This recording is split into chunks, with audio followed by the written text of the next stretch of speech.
श्री स्वामी समर्थ. नमस्कार सर्वांना. श्री स्वामी समर्थ कृपा या माझ्या यूट्यूब चॅनलवर सर्वांचं मनापासून खूप खूप स्वागत. स्वामी महाराजांच्या कृपेने तुमच्या सर्व इच्छा पूर्ण होत हीच मी स्वामींच्या चरणी प्रार्थना करते आणि आज या नवीन व्हिडिओला सुरुवात करते. येत्या शुक्रवारी म्हणजेच 3 जुलै 2026 रोजी आलेली आहे संकष्ट चतुर्थी. प्रत्येक महिन्याच्या शुक्ल पक्षाच्या तिथीला संकष्टी चतुर्थी साजरी केली जाते आणि प्रत्येक महिन्यात येणाऱ्या संकष्टी चतुर्थीचं महत्त्व हे वेगवेगळं असतं. ज्येष्ठ महिन्यात येणाऱ्या संकष्टी चतुर्थीला कृष्ण पिंगळा संकष्टी चतुर्थी या नावाने ओळखलं जातं. या संकष्टी चतुर्थीच्या दिवशी सर्वार्थ सिद्धी योग तयार होत आहे आणि या शुभयोगावरती या दिवशी व्रत करून गणपती बाप्पांची पूजा केल्याने शुभफळ प्राप्त होते. हिंदू धर्मामध्ये संकष्टी चतुर्थीच्या व्रताला अतिशय महत्त्व आहे. हे व्रत श्री गणेशाला समर्पित आहे. या दिवशी व्रत करून श्री गणेशाची पूजा केल्याने जीवनातील अडचणी दूर होतात आणि सुख, शांती आणि समृद्धीची प्राप्ती होते. या दिवशी चंद्रोदयाला विशेष महत्त्व आहे.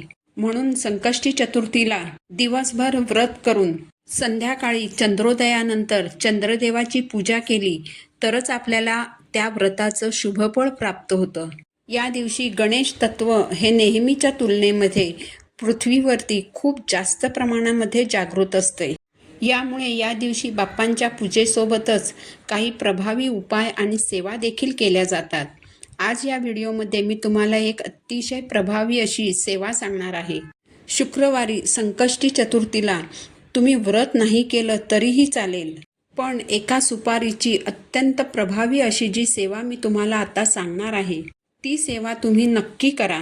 ही सेवा केल्याने तुम्हाला श्री गणेशाचा आशीर्वाद प्राप्त होईल. तुमची कितीही कठीण इच्छा असेल तरी ती लगेच पूर्ण होईल.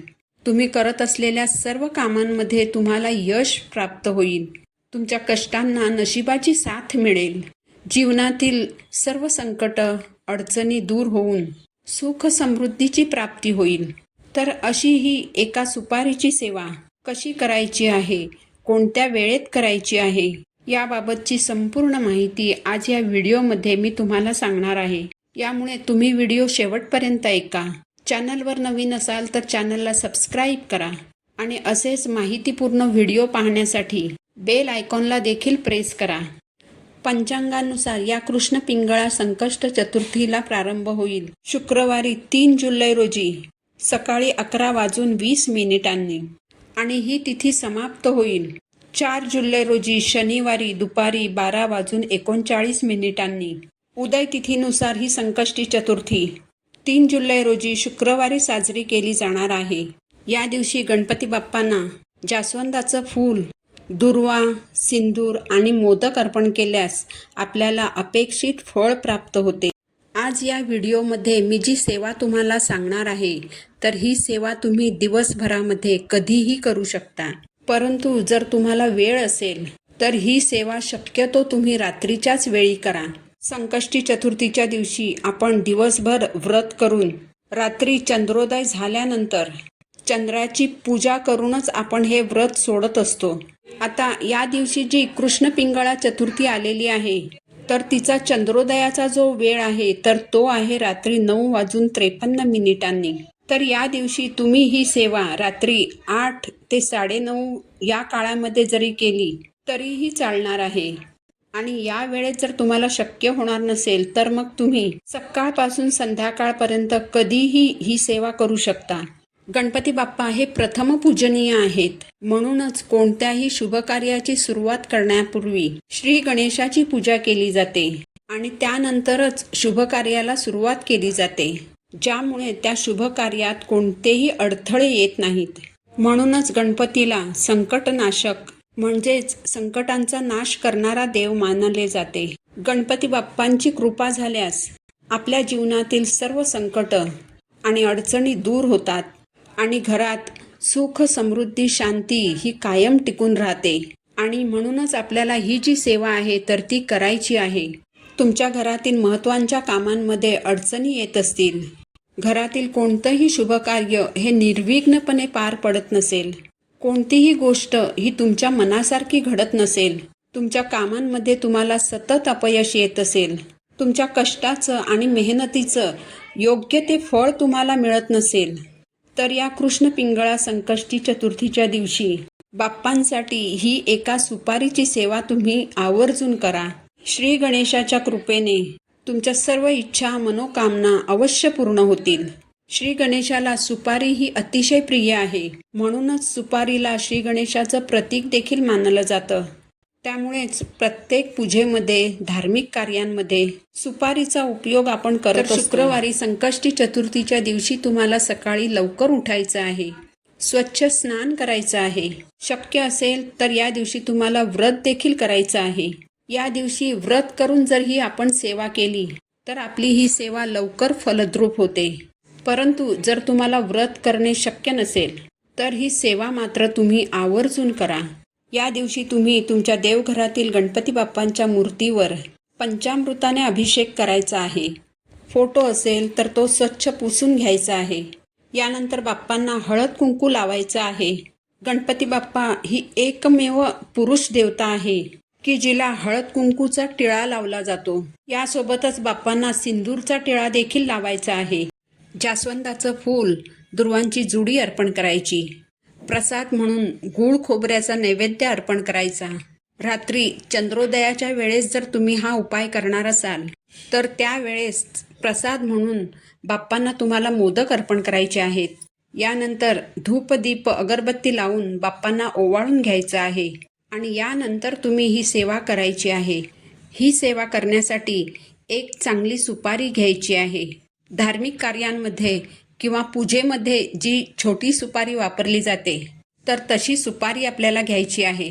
मोठ्या आकाराची जी सुपारी असते ती खाण्यासाठी वापरली जाते, म्हणून आपल्याला छोट्या आकाराची जी सुपारी असते तर ती घ्यायची आहे. एक छोटासा गुळाचा खडा घ्यायचा आहे. यासोबतच आपल्याला काळे तीळ आणि पांढरे तीळ लागणार आहेत. अगदी व्यवस्थित मोजून असे 11 काळ्या तिळाचे दाणे आणि 11 पांढऱ्या तिळाचे दाणे घ्यायचे आहेत. याचबरोबर एक खाऊचं पान देखील घ्यायचं आहे. या पानाला विड्याचं पान असं देखील म्हणतात. आपल्याला चांगलं असं एक पान घ्यायचं आहे. तुटलेलं असेल किंवा फाटलेलं असेल असं पान आपल्याला घ्यायचं नाही. यानंतर आसन घेऊन देवघरासमोर बसायचं आणि सेवेला सुरुवात करायची. सर्वप्रथम तुम्हाला एक ताम्हण घ्यायचं आहे. त्या ताम्हणामध्ये तुम्हाला सुपारी ठेवायची आहे आणि त्या सुपारीवरती अभिषेक करायचा आहे. ओम गम गणपते नमः या मंत्राचा जप करत तुम्हाला अभिषेक करायचा आहे. अभिषेक झाल्यानंतर ही सुपारी स्वच्छ पुसून घ्यायची. यानंतर एखाद्या छोट्याशा वाटीमध्ये थोडंसं कुंकू घ्यायचं आहे आणि त्या कुंकवामध्ये थोडंसं पाणी टाकून त्याचा गंध तयार करायचा आहे. यानंतर तुमच्या उजव्या हाताच्या अनामिकेचं बोट म्हणजेच तुमच्या उजव्या हाताच्या करंगळी जवळचं जे बोट असतं ते तयार केलेल्या गंधामध्ये बुडवायचं आणि जे विड्याचं पान तुम्ही घेतलेलं आहे तर त्या पानावरती या गंधाने तुम्हाला स्वस्तिक रेखाटायचं आहे. स्वस्तिकच्या बाजूला 2 लाईन काढायच्या आहेत. त्यानंतर एक छोटीशी प्लेट घेऊन त्यावर हे पान ठेवायचं आहे आणि पानासहित ही प्लेट आपल्याला गणपती बाप्पांसमोर ठेवायची आहे. यानंतर ज्या सुपारीवर आपण अभिषेक केलेला आहे तर ती सुपारी तुम्हाला त्या स्वस्तिकवरती ठेवायची आहे. यानंतर सुपारीला हळद कुंकू लावायचं, अक्षदा फुलं अर्पण करायची आणि धूपदीप अगरबत्तीने ओवाळून घ्यायचं आहे. यानंतर आपण जे पांढऱ्या तिळाचे 11 दाणे आणि काळ्या तिळाचे 11 दाणे घेतलेले आहेत तर ते आपल्याला आपल्या उजव्या हाताच्या तळहातावरती घ्यायचे आहेत. त्यावर छोटासा गुळाचा खडा ठेवायचा आणि मूठ बंद करून तिथेच देवघरासमोर बसून आपल्याला ओम गम गणपते नमः या मंत्राचा 1 माळ जप करायचा आहे. म्हणजेच 108 वेळा हा मंत्र आपल्याला म्हणायचा आहे. यानंतर हातातल्या सर्व वस्तू तुम्हाला सुपारीवरती अर्पण करायच्या आहेत. तुमची जी काही इच्छा असेल ती बाप्पांना सांगायची आहे. तुमच्यावर जर कोणतंही संकट आलेलं असेल, जीवनात जर काही अडचणी आलेल्या असतील तर त्यातून बाहेर काढण्यासाठी अगदी मनोभावे दोन्ही हात जोडून बाप्पांना प्रार्थना करायची आहे. या संकष्ट चतुर्थीची चंद्रोदयाची वेळ असणार आहे शुक्रवारी रात्री 9:53 मिनिटांनी. तर चंद्रोदयानंतर आपल्याला एका तांब्याच्या कलशामध्ये पिण्याचं शुद्ध पाणी घ्यायचं आहे. या पाण्यामध्ये आपल्याला चमचाभर कच्चं दूध, 1 चमचा साखर आणि 1 फूल टाकायचं आहे. आणि त्यानंतर हे जल तुम्हाला चंद्रदेवांना अर्पण करायचं आहे. हे जल चंद्रदेवांना अर्पण करत असताना 11 वेळा ओम सोम सोमाय नमः या मंत्राचा जप करायचा आहे. हा चंद्रदेवांचा मंत्र आहे. आता देवघरामध्ये ज्या सुपारीची आपण पूजा केलेली आहे, तर ती सुपारी संपूर्ण रात्रभर तुमच्या देवघरातील बाप्पांच्या मूर्तीसमोर तशीच ठेवून द्यायची आहे. दुसऱ्या दिवशी ती सुपारी उचलून घ्यायची आणि एका छोट्याशा लाल कापडामध्ये गुंडाळून ही पोटली तुम्ही तुमच्या घरच्या तिजोरीमध्ये ठेवायची आहे. किंवा तुमचा जर एखादा उद्योग किंवा व्यवसाय असेल तर तिथल्या तिजोरीमध्ये सुद्धा तुम्ही ही पोटली ठेवू शकता. गणपती बाप्पांचं प्रतीक असलेल्या या सुपारीवर आपण सेवा केलेली असल्याने ही सुपारी अभिमंत्रित झालेली असते. या सुपारीमध्ये दैवी शक्ती सामावलेली असते आणि ही सुपारी आपल्या घरात असल्याने आपल्या आयुष्यात कोणत्याही अडचणी, दुःख, संकट ही येत नाहीत. आपल्या सर्व इच्छा, मनोकामना या पूर्ण होतात. आपल्या कष्टाला नशिबाची साथ मिळते आणि आपण करत असलेल्या प्रत्येक कामात आपल्याला यश मिळू लागतं. तर अशा पद्धतीने हा सुपारीचा उपाय तुम्ही शुक्रवारी संकष्ट चतुर्थीच्या दिवशी नक्की करा. ही माहिती जर तुम्हाला आवडली असेल तर व्हिडिओला लाईक करा, चॅनलला सबस्क्राईब करा. पुन्हा भेटू अशाच एका माहितीपूर्ण व्हिडिओसोबत. तोपर्यंत श्री स्वामी समर्थ.